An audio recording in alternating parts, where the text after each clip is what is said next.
The third generation version of the mid-sized Mercedes Vito van has been revitalised by a mid-term update that's delivered the brand's latest OM654 series 2-litre diesel engine and the option of all-electric power too.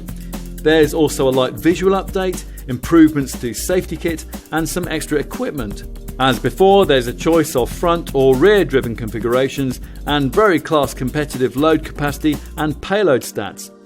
As a result, Stuttgart's medium-sized LCV contender looks better equipped than ever to take the fight to an increasingly impressive array of mid-sized rivals.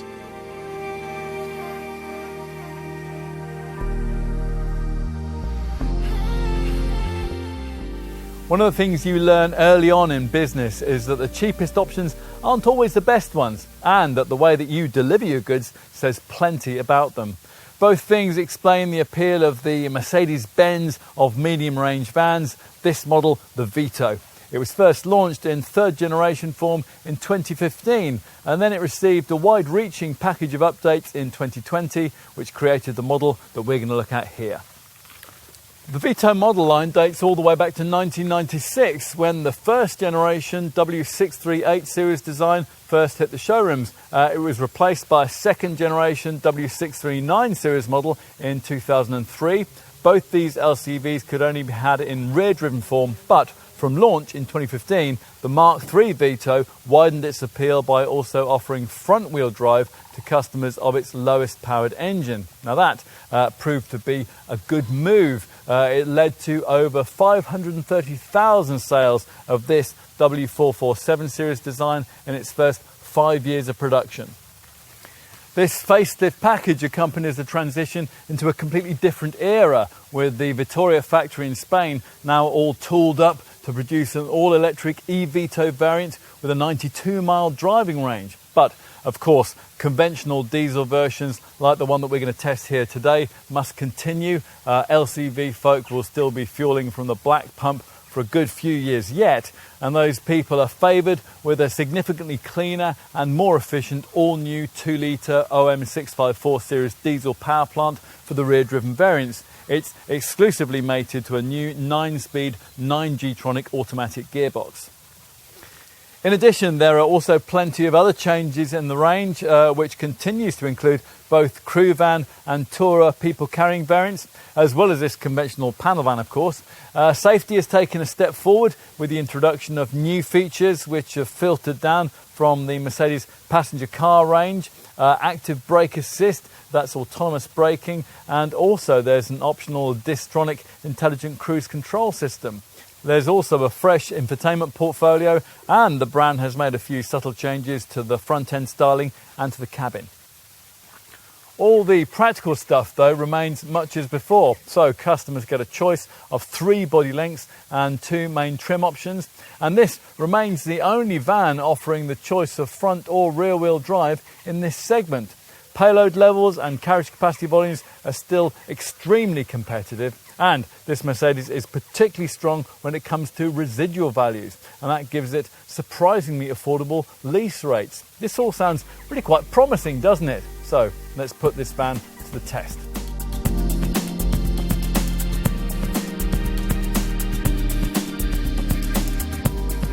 So what kind of business do you have? Well, if its deliveries are primarily long distance ones, then Mercedes wants to sell you the long-legged version of this Vito, which in this revised version features a newly installed 2-litre diesel engine mated exclusively to automatic transmission.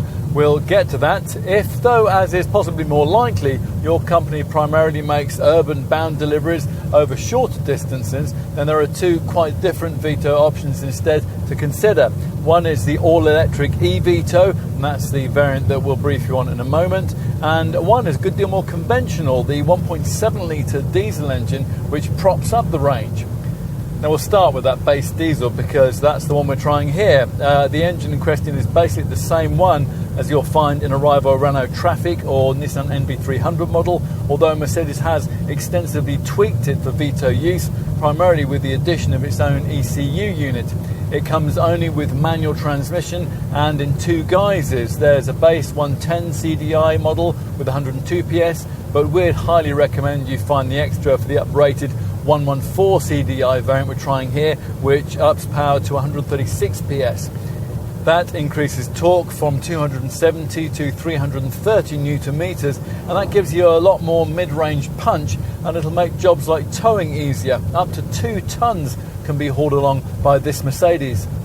Mind you, if you are thinking about towing, then you shouldn't be considering the 1.7 litre variant at all. Instead, you should be turning your attention to the Vito models, which use the lineup's newest engine, the OM654 series 2 litre unit, which at last allows Mercedes to pension off the 2.1 litre power plant, which is featured in rear-driven versions of this van for as long as we can remember. That elderly engine was often chosen paired to an automatic gearbox, the old Mercedes 7G Tronic setup.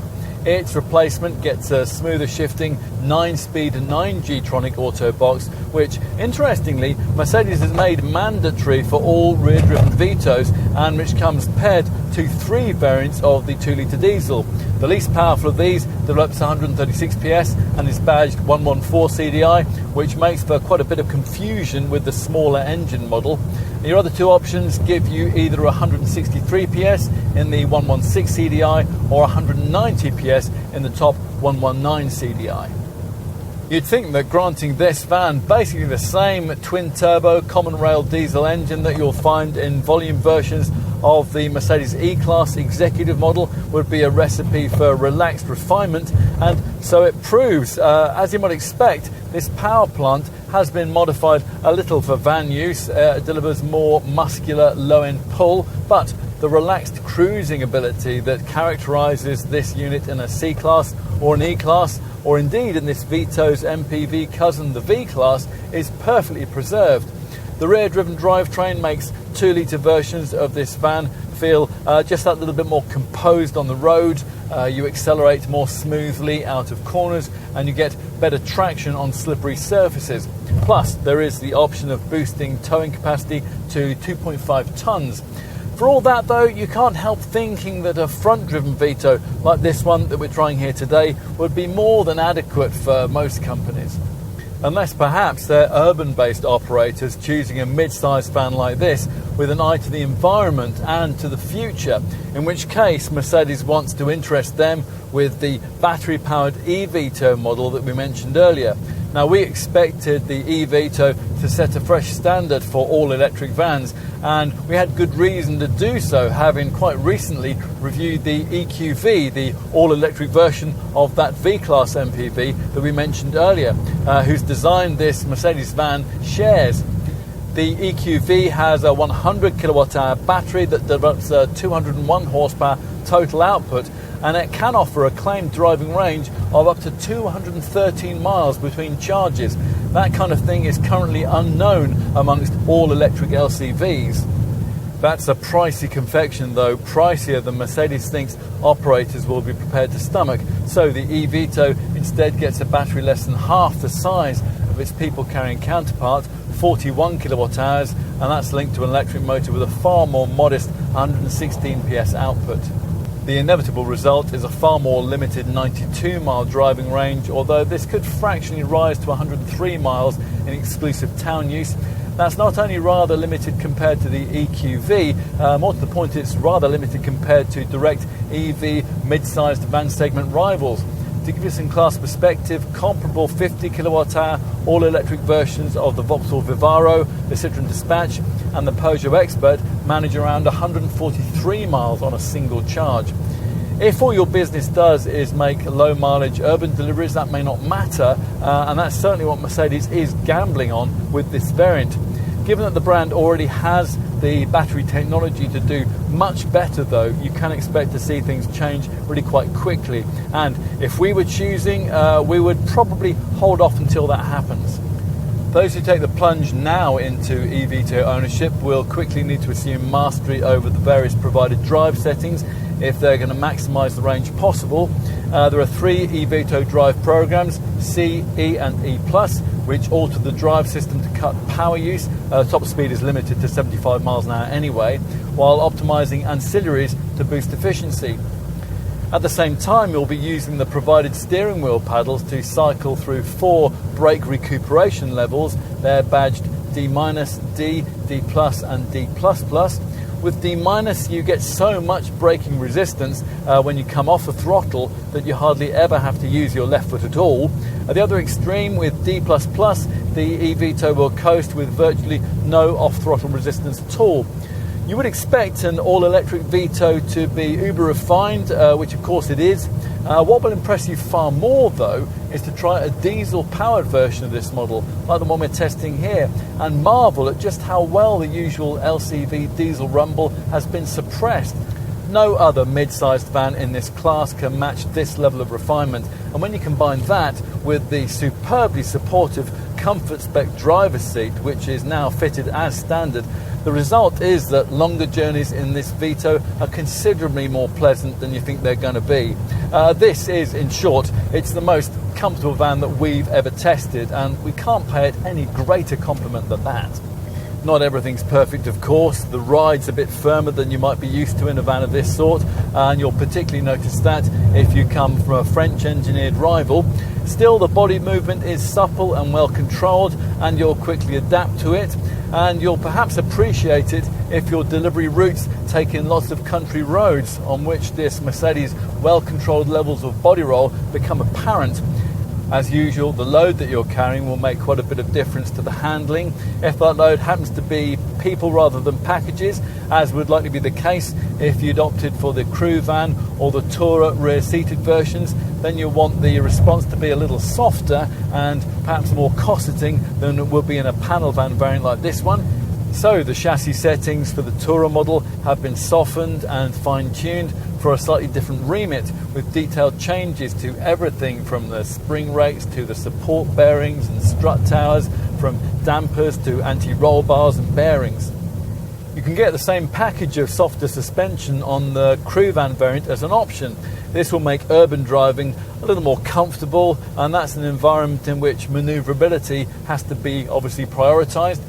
If that is the case, then bear in mind that going for a rear-driven Vito will give you a slightly tighter turning circle, as there are no drive shafts to limit the steering angle.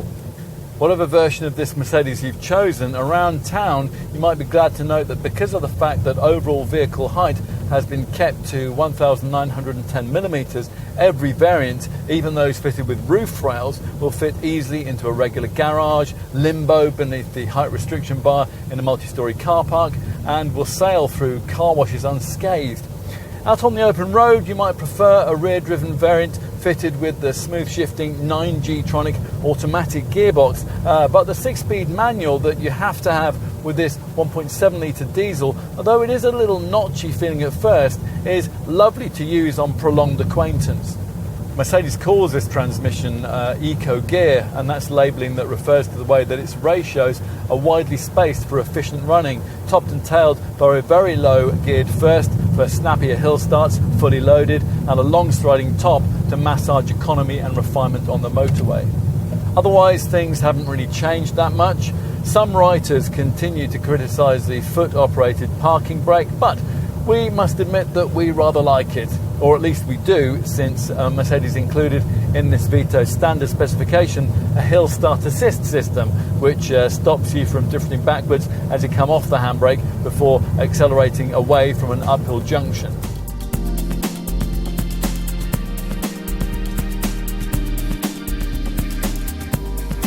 Basing any van on an upmarket MPV is always going to help its aesthetics, and so it proves here. The Vito is essentially the commercial vehicle version of Mercedes' V-Class luxury MPV. So, as with that car, you get slippery aerodynamics and a purposeful look, with an arrow-shaped bonnet that flows down into a nose section that was considerably lengthened with the evolution into this W447 series third-generation model back in 2015. The only visual change with this facelifted Mark III model, launched 5 years on, is a front grille updated so subtly that we're still squinting at it, trying to see the differences over what went before. As before, there are 3 slats to differentiate it from that of the V-Class, which has only 2.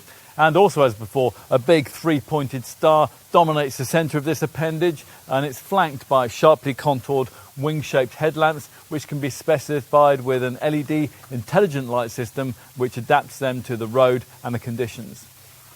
Move to the side, and the profile is of course fundamentally determined by your choice of body length. Anything from the compact L1 model measuring in at just under 4.9 metres to the biggest extra long L3 variant measuring just under 5.4 metres. Most businesses will probably want this mid-length L2 body style. It measures just over 5.1 metres. From a profile perspective, changes to this revised Vito are restricted to different paint colours and to updated alloy wheel designs. There's a choice of rims between 16 and 19 inches in size. Whatever your preference for body length, you'll find that V-Class model's strong, sharp shoulder line flowing back into high-set taillights that, if required, can be embellished with blinker lights on the roof to improve urban visibility. Time to take a seat inside. The Vito's wide door opening and well-placed step mean that getting in is a simple enough manoeuvre, and once you're seated aloft, you'll find a cab that's immaculately constructed and typically functional. Inevitably, you don't get the classy feel of the V-Class MPV that we were just talking about. Mercedes has moved clearly to differentiate the two models here, with plastics toughened up for commercial use. But there is a feel of solid longevity that in this class only Volkswagen's Transporter can really match. Squeaks and rattles, well, the Spanish manufacturing plant in Vitoria has ensured that there simply aren't any. As for the changes made to this updated Mark III model, well, again, they are uber subtle. This smarter black Kaluma seat fabric looks a bit nicer, and the brand has standardised this 8-way adjustable comfort spec driver's seat, which includes an armrest, and you get head restraints adjustable for angle as well as for height. Other updates include air vents on the left and right hand edge of the instrument panel, which now have a sportier turbine look. You can now also specify an optional chrome package which frames the vents in silver and adds a piano lacquer frame for the central dashboard. A more significant change lies with the adoption of a much larger screen for the central dash infotainment system, up from 5.8 to 7 inches. Now, because this is merely a facelift, not a whole new model generation, the brand hasn't been able to add in the latest generation MBUX infotainment setup that you'll find on all its cars and on the larger Sprinter van. Still, the standard media package that you do get here has at least been decently upgraded. The standard Audio 30 system includes Apple CarPlay and Android Auto smartphone mirroring, as well as usual Bluetooth and DAB tuner features.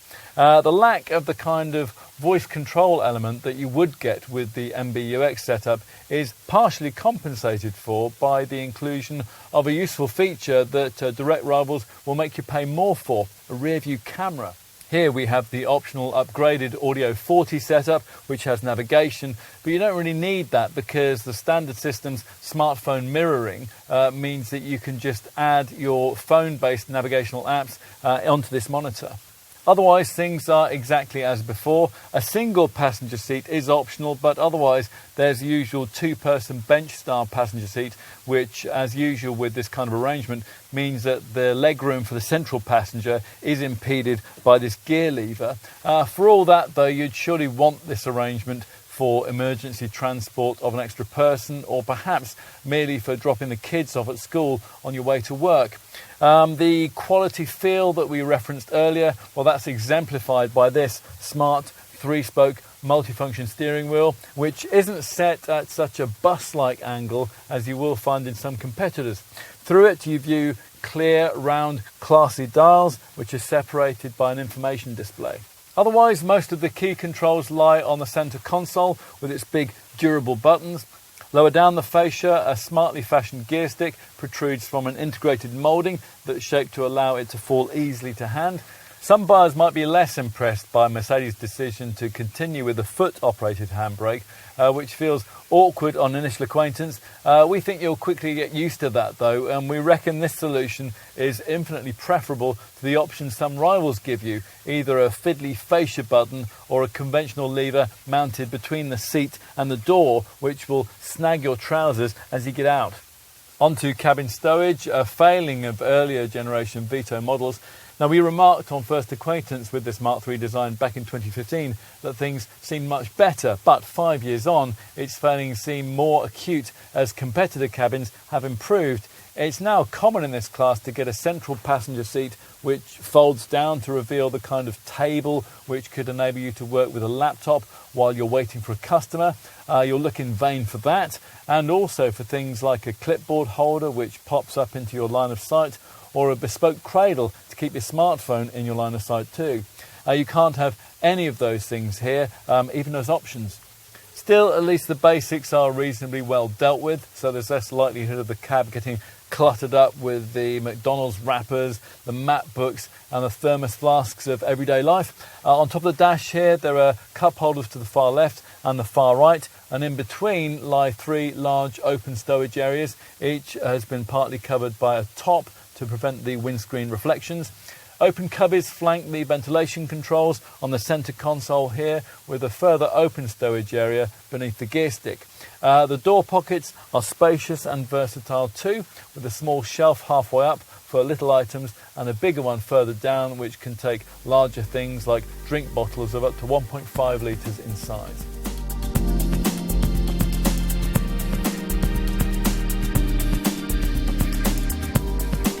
Okay, time to guide you through the Vito range, which offers 3 body lengths, L1, L2 and L3, 2 trim levels, progressive and premium, and 3 powertrain options, a small diesel with front wheel drive, a big diesel with rear wheel drive, and a front driven all electric model. There are no roof height options. You'll need Mercedes' bigger Sprinter model for that, but otherwise Vito customers aren't short of choice.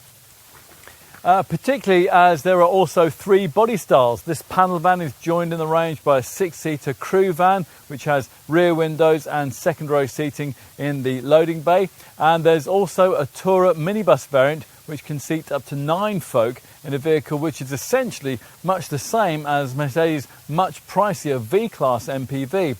It's a panel van though, which is our focus here, with ex-VAT pricing starting from around £23,000. We will brief you on the electric eVito in a minute, but most customers are going to be looking at the diesel part of the panel van range, which is these days really split into 2 distinct parts. Now, the affordable variants, as we've said, come with a smaller diesel that we've been trying here. It's 1749 cc's in size and it's mated to front wheel drive, and it makes most sense for lighter loads and urban bound use. This unit can only be had with manual transmission, and it's available in 2 states of tune, the base 110 CDI with 102 PS, or as in this case, the 114 CDI with 134 PS. For heavier transport and longer distance work though, you're going to need this Mercedes with rear wheel drive and with an improved 2-litre diesel engine underneath the bonnet. If you go for that pokier diesel variant, you're going to have automatic transmission, and this is a more sophisticated gearbox than any other rival in the segment can offer. It's a 9-speed 9G Tronic transmission that has been borrowed from the Stuttgart brand's passenger car range. This 1950cc engine is available in 3 states of tune. The least powerful variant, rather confusingly, is also called the 114 CDI, and it puts out 134 PS. Above that, there's a 116 CDI variant with 163 PS and a 119 CDI version with 190 PS. On to the Vito value proposition, which since the introduction of the Mark III model in 2015 has been transformed at the affordable end of the lineup thanks to the addition of that front-driven 1.7 litre model option. That's a power plant which has brought this vehicle within the reach of businesses with a sub £25,000 ex-VAT budget. Rival Renault Trafic and Nissan NV 300 models use much the same engine, and these are vehicles that this Mercedes can now target reasonably directly on price. Even the pokier and more capable rear-driven Vito 2-litre variants look reasonable value in the £26,000 to £34,000 ex-VAT bracket, provided your focus can be shifted to slightly more expensive mid-sized vans like Ford's Transit Custom and Volkswagen's Transporter. If, having considered that, you or your company are tempted towards Vito ownership and you're clear on the drive layout that you want, your other key task will lie in choosing the right body length for your business. Now, there are 3 options: compact L1, long L2, as in this case, and extra long L3. Now, we'd suggest you go as large as your budget will allow. After all, because the Vito range doesn't offer any high roof options, lengthening the wheelbase is the only way of maximising this vehicle's carriage capacity.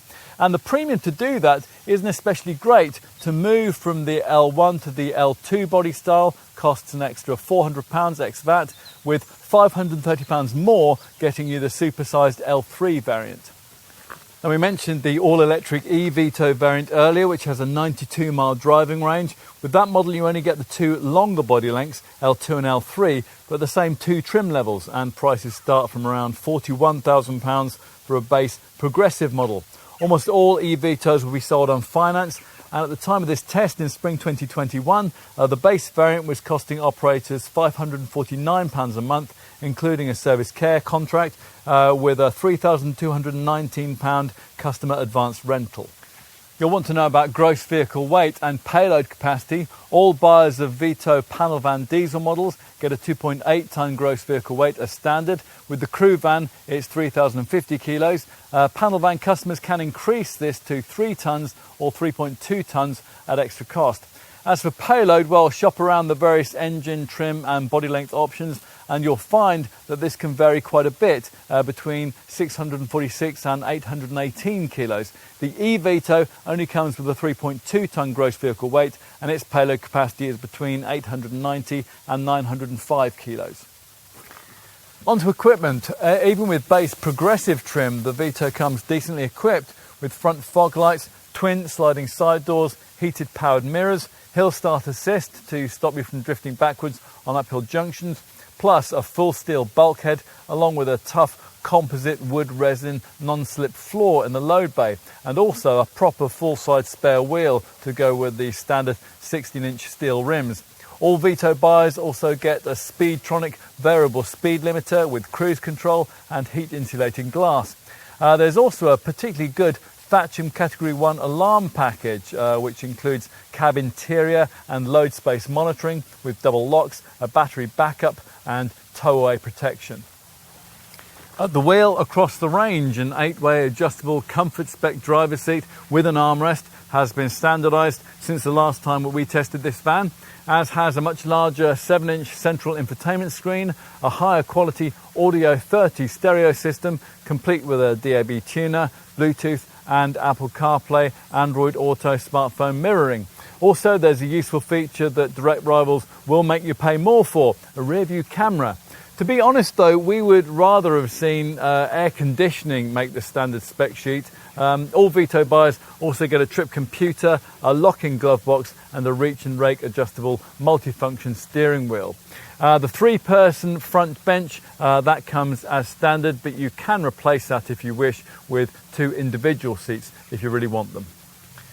What you don't get with a standard progressive spec model is body coloured bumpers. Some operators don't like those, they think that they get too easily scratched. But if you do want them, then they are available, and that's as part of an optional plus pack, which for £1,700 more also adds in the missing air conditioning system, Mercedes Tempmatic setup that is, along with full wheel covers and an active parking assist system, and that will steer you into spaces. Owner drivers though may well want to stretch to the top of the range and get themselves premium trim. Now this only comes with the 2-litre diesel engine, rear wheel drive, auto gearbox combination, and it gives you all the progressive and plus pack elements along with a selection of extra niceties, namely 17-inch alloy wheels, metallic paint, a chrome radiator grille, electrically folding exterior mirrors and velour floor mats. If you happen to be looking at the crew van version of this model and you want the 2 most potent 114 or 116 CDI engines, then you'll be offered a 3rd sport trim option. This will give you an upgraded Audio 40 infotainment system with navigation, black leatherette upholstery, heated front seats, sport suspension, AMG side skirts, LED head and tail lamps, roof rails, heated windscreen washers, plus a larger fuel and AdBlue tank along with chrome interior details, as well as identifying bonnet and sill graphics. Whichever Vito you choose, it'll come with an app. There's always an app, isn't there? Now this one is called Mercedes Pro Connect, and it offers you free access to optimized assistance, giving you real-time reports of critical parts and fluids, as well as journey logs, theft warning reports, accident and breakdown management, and live traffic information. Via this app, you can lock or unlock your Vito from wherever you are, and if you loan it out, the app can tell you whether the vehicle has crossed a preset geographical boundary. In addition, for the eVito, the app can allow you to precondition the climate system so that your van will be pre-warmed or pre-cooled before you get into it. Plus, the app can highlight the location of nearby public charging stations. So that's covered off what you get as standard. What about options? Well, we'll start by pointing out that virtually all the extras included as part of top premium trim can be ordered as options on a progressive model like this one. So you'd probably do better to choose this more affordable spec level and then add in the elements that you want. And beyond that, well, where to start really? I mean, seats are important, of course. Optional lumbar support, that would be well worth the investment if you spend your life behind the wheel. We would want the seat heating option too, or if you're someone who frequently gets in and out of their van, say a delivery driver, then the plus driver's seat option will be welcome, and that's designed with more rugged seat fabric, and it's shaped to allow you to more easily slide back and forth. You can add heating and lumbar support into the co-driver's seat too, whether it be a bench or the optional individual chair. And leatherette upholstery is also optional. What about a bit of extra technology? Well, we probably wouldn't bother with the optional upgrade to the Audio 40 infotainment system, which includes navigation. You can, after all, simply use the standard Apple CarPlay and Android Auto smartphone mirroring systems to instead transfer navigational apps like Waze from your phone onto that central screen. We'd be instead more likely to consider the optional LED intelligent light system, which adjusts the headlamps to suit the light, the road and the weather conditions, and which automatically dips them for you at night. The rain sensing wipers and the auto dimming headlights which come with that package, they can also be ordered separately.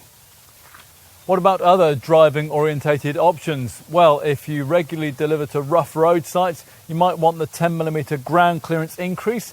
If you have to tow, you'll want to add in the electrical preparation for a trailer coupling and the trailer load increase option. That boosts towing capacity to 2,500 kilograms, and it allows your Vito to pull along an extra 500 kilos. If you deliver in urban areas and you want your van to be more visible in town, then you might want the blinker lights on the roof option, and maybe also the reversing warning bleeper device. You can also add in either all-season tyres or mud and slush tyres, and you can upgrade to a larger 70-litre fuel tank. Owner drivers might like to consider luxury extras like thermotronic automatic climate control, interior ambient lighting, illuminated sun visor vanity mirrors, and a leather covering for the steering wheel, the gear knob and the gear shift gaiter. These buyers might also want to consider various aesthetic upgrades too. There's a selection of different alloy wheel styles with 17, 18 and 19-inch rim options. You can add in black tinted rear windows, and there's a chrome interior package if you want to give the cabin some extra bling. Talking of aesthetics, remember that you'll almost certainly end up having to pay your Mercedes dealer more for your choice of paint colour. Only one shade is offered as standard with each of the main two trim levels: solid Arctic white with progressive trim and obsidian black with premium spec. Otherwise, you'll be paying Mercedes more for one of the various solid or metallic paint shade options. We have brilliant silver here. Don't forget the practicalities either. Now, with these in mind, we'd want to look at a few extra cost load bay features. Tying things down will be a great deal easier if you go for the extra sidewall lashing rails or the load securing system that gives you a couple of securing rails on the cargo bed floor. A window in the full height bulkhead, that might be useful too. And nighttime loading, of course, will be a lot easier if your Vito has the LED light strip which can be fitted into the cargo area roof. Protecting the load bay walls would be sensible too, with extra cost upper sidewall cladding or possibly a full plywood panelling kit up to roof height. There's a wooden load floor option too. For the roof, there are carrier bars and roof rails available, and you can add windows into the sliding side doors. Your dealer can also sell you an upgraded 14-volt 250 amp alternator, pollen filter, grab handles for the cabin doors, heated windscreen nozzles, a warning triangle and a fire extinguisher with first aid kit. We also think the optional centre console with integrated storage compartment for extra cabin storage, that might be useful too. If you drive to areas or countries where you might have to fill up with dodgy diesel, then we'd also recommend that you specify the fuel filter with water separator too. Additionally, there is an optional diesel-driven hot water auxiliary heating package. Now that allows you to warm or ventilate the interior of your Vito before your journey begins. On to safety. Now, Mercedes likes us to think that this Vito is a safety leader in the segment, pointing out that this was the first LCV to ever be fitted with an airbag and seatbelt reminders. Today in a Vito you get a driver and a passenger airbag as standard, but side and curtain airbags, unfortunately, they remain on the panel van options list. What Mercedes has done here though is to at last include autonomous braking as standard equipment. Their active safety assist system, which as you drive will scan the road ahead in search of potential accident hazards. Now if one is detected, you'll be warned. If you don't respond, or perhaps you aren't able to, then your Vito will be automatically braked to either decrease the severity of any resulting accident, or hopefully, if your speed is low enough, to avoid it altogether. Mercedes has also added a standard accident recovery and breakdown management feature. Now with this, the vehicle will automatically call the Mercedes-Benz Customer Assistance Centre at the press of a button to provide the driver with professional help in the event of an emergency. Otherwise, the safety tally is much as it was. So there's an attention assist system, which is there to monitor your reactions for drowsiness and, if necessary, to prompt you to stop for a restorative coffee. You also get a crosswind assist system, which automatically steadies the vehicle on blustery days. More familiar electronic assistance is provided by adaptive ESP stability control, ASR traction control, an anti-rollover system and a tyre pressure monitoring setup. You also get the usual ABS brakes with EBD, electronic brake force distribution, to make them more effective, and a BAS brake assist system which maximises pedal pressure in emergency stops. These will be advertised to following motorists by automatically activating flashing brake lights, with the hazard lights cutting in when you finally come to a halt. There's even a feature which will wipe your brake discs in wet weather so that they are always at their optimum for sudden stops. And we really approve of the innovative Rescue Assist QR codes that feature on the door pillars, and which in the event of an accident would help the emergency services to cut the vehicle in order to get you out. And finally, there is a TSA trailer stability assist system, which detects the presence of a trailer and then appropriately adjusts the ESP stability control system to prevent fishtailing. If you want to go further, then various other key safety and drive assist options are on offer. A pre-safe feature can pre-tension your seatbelts and close the windows if the electronics deem a crash to be inevitable. You can also specify 2 extra camera safety features: lane keeping assist, which warns you if you're drifting out of your lane on the highway, and blind spot assist, which stops you from dangerously pulling out to overtake when there is a vehicle in your blind spot. Those 2 features also come in 2 packages. You get them bundled together in the optional lane tracking package, and they're also included in the alternative active safety package, and that's along with headlamp assist to dip your headlights for you at night. Freshly added to the options list for this revised model is Mercedes Active Assist Distronic system, which will be useful for long-distance Vito drivers. This setup, borrowed from luxury Mercedes cars, automatically maintains the distance to vehicles in front.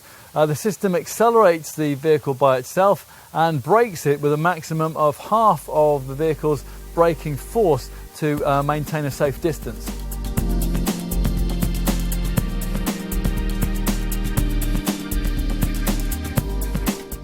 And so to the business end. These twin rear doors come as standard and they can open out to either 90 or 180 degrees. Although this vehicle comes in both front and rear wheel drive guises, carriage capacity is identical either way. That, by the way, speaks volumes about the efficient manner in which the rear wheel drive mechanicals have been packaged. You'll want to know about payload capacity. Now, all panel van versions of this Mercedes come as standard with a 2.8 tonne gross vehicle weight, with the option of upgrading to a 3.05 tonne GVW. Opt for the bigger 2-litre engine, and there's a further option of upgrading to a top 3.2 tonne GVW. Upgrading in that way might be well worth considering. Go for a standard 2.8 tonne front-driven variant and you'll be able to haul between 646 and 818 kilos about, depending on the body length, the trim and the engine combination you choose. But if you were to, say, specify your 2-litre Vito with a 3.2 tonne gross vehicle weight option, the result would be the potential to carry a maximum payload capacity which could be as much as 1,255 kilos, and that's a difficult figure to beat in this class. The all-electric EV2 gets a 3.2 tonne gross vehicle weight as standard, and it delivers payload capacities of between 890 and 905 kilos depending on body length. What about loading capacity across the range? Well, since Vito buyers don't get a choice of roof height, this will depend entirely between buyers' choice of body length. Now, the shortest L1 body style, that will give you 5.5 cubic metres of capacity and 2,568 mils of load bay length. Move on to this L2 variant and you get 6 cubic metres and 2,831 mils of length. Finally, the extra long L3 version gives you a spacious 6.6 cubic metres and 3,061 millimetres of load bay length. 3 dimensions are the same for all Vitos though. Firstly, there's the loading sill height over which you have to lump your cargo. That's 558 millimetres. Then the loading bay height, 1,391 mils. And finally, the loading bay width, 1,685 mils from side to side, or 1,270 between the wheel arches. And that's just enough to slide in a Euro pallet. In fact, the most spacious L3 derivative, that would easily allow you to fit in 3 Euro pallets in line in here. Now we should mention that none of those load bay stats that we just mentioned are affected whether you choose front wheel drive, rear wheel drive or diesel or all electric battery power. We just mentioned pallets. Well, you can also fit one in through these sliding side doors. There's one each side provided as standard. Get your stuff in and you'll find plenty of tie-down points here to keep it from moving around. If despite all this provision you still forget to tie things down, then there are protective panels which guard against interior scrapes and dents. As usual with an LCV though, it'd be really sensible to pay extra for a full plywood panelling kit up to roof height like we have here. There's a wood load floor option too. There's no load through flap of the kind that competitors offer to allow longer items like pipes, pieces of timber and ladders to be pushed through from the cargo area here into the cab. However, this 370mm floor recess is provided, which extends under the passenger seats but doesn't intrude into the cabin. Keeping costs down will be a priority for potential owners, people who might reasonably expect that opting for this smaller 1749cc diesel engine mated to a manual gearbox, the front-driven package that we're trying here, would be more economical than choosing instead the larger 2-litre engine mated to automatic transmission. That is incidentally what you have to have on the rear-driven models.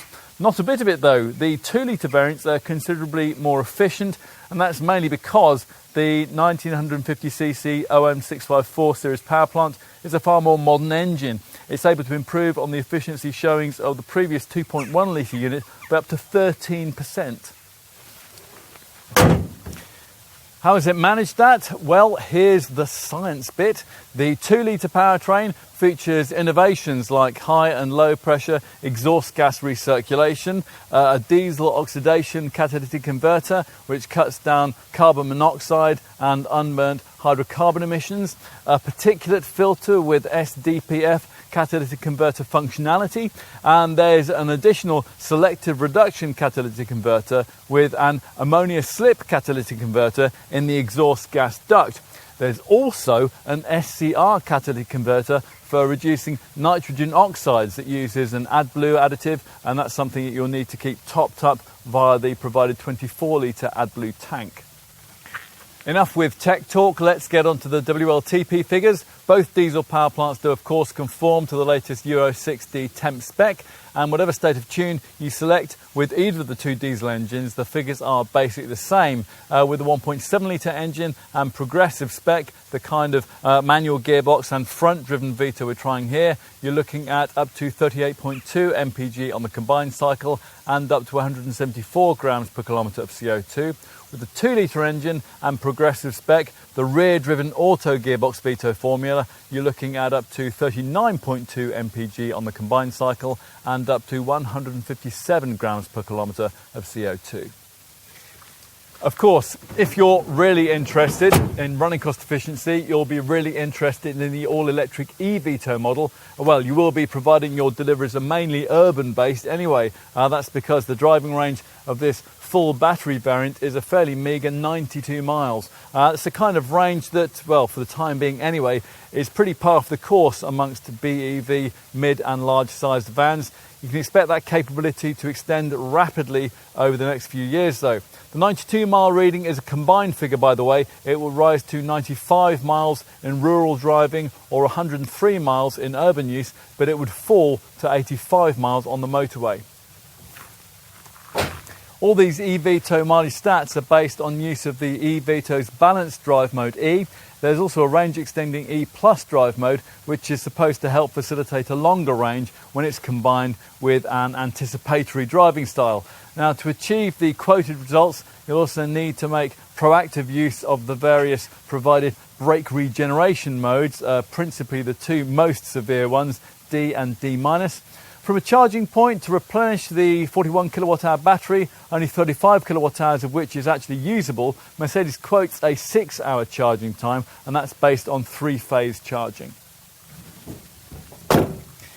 Most Vito customers though will, for the time being anyway, stick with one of the diesel engines. Now, service intervals for these are determined by the standard assist service computer, which calculates when garage visits are needed based on actual vehicle usage. Now, if you want some stats to plan around though, Mercedes quotes the need for service intervals either every 2 years or every 25,000 miles. And it offers flexible service care plans which enable you to budget ahead for maintenance. What else? Well, residuals should be class leading. Independent experts CAP reckon that after a year and 20,000 miles of use, a typical Vito 114 CDI front driven manual progressive plus like this one would still be worth £18,175. After 2 years and 40,000 miles, the residual figure would be £14,150. After 3 years and 50,000 miles, it'd be £10,975, and after 4 years and 80,000 miles, it'd be £8,375. Compare those figures against the volume brand rival, and you can see why a Vito's whole life costs stack up so well. Insurance groups range between 36E and 41E. There's also an unlimited mileage 3-year warranty with 12 years of anti-perforation cover. Plus, you get the unique Mercedes-Benz Mobilo Van UK package with 24-hour roadside assistance cover for up to 30 years, providing you get your vehicle regularly serviced at one of Mercedes' franchise dealers.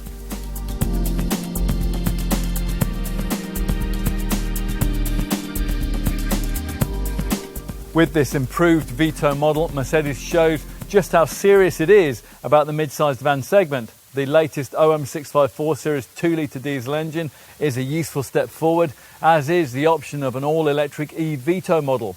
And the 1.7-litre diesel we've been trying here positions this Mercedes as a realistically priced alternative to that Volkswagen Transporter or Ford Transit Custom that you might otherwise have been thinking about. Previous Vito models had to rely quite heavily on strong build quality, high residuals and brand equity to justify premium pricing. This one though is good enough to take its rivals on directly, whether the measurement is one of price, payload or efficiency. Plus, extra media, autonomous driving and safety technology has brought this LCV bang up to date. Other issues? A few. High pricing and a relatively limited driving range will put a lot of operators off the e-Vito variant. Others won't like the fact that across the Vito range there are no higher roof height options.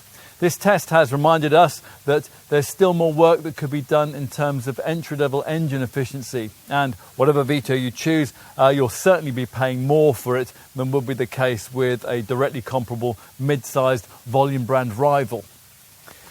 But you also get more too: a better business image, longer lasting build quality, and the lower depreciation that goes with both of those things. We should also report that this is the most comfortable van to drive over long distances that we've ever tested. Customers for mid-range LCVs will always have cheaper options, of course. Nearly all, though, are lacking this van's most crucial ingredient: star quality.